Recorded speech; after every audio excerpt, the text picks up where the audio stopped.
মাধ্যমিক ফেল মেয়ের বিয়ে। উফ, আজকে তো আমার বিয়ে। আমার তো খুশিতে একদম নাচতে ইচ্ছা করছে। মা তো বলেইছিল যে আমি যদি মাধ্যমিকে ফেল করি তাহলে আমার বিয়েটা দিয়েই দেবে, আর আমিও সুযোগটা হাতছাড়া করিনি।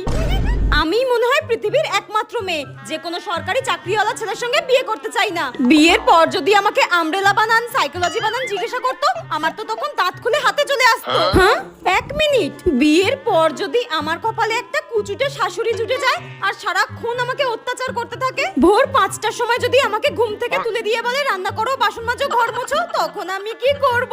আমার এই সুন্দর সুন্দর হাতের কি হবে? আমার তো ভেবেই গা হাত পা ঠান্ডা হয়ে যাচ্ছে। হ্যাঁ, এ কি? ওটা আমার শাশুড়ি না? আমি তো ভাবতেই পারছি না, মানেটা কি? বিয়েতে খাসির মাংস হচ্ছে না বলে আমার শাশুড়ি এইভাবে ঝগড়া করছে? ছি ছি ছি ছি। এবার আমি কি করব?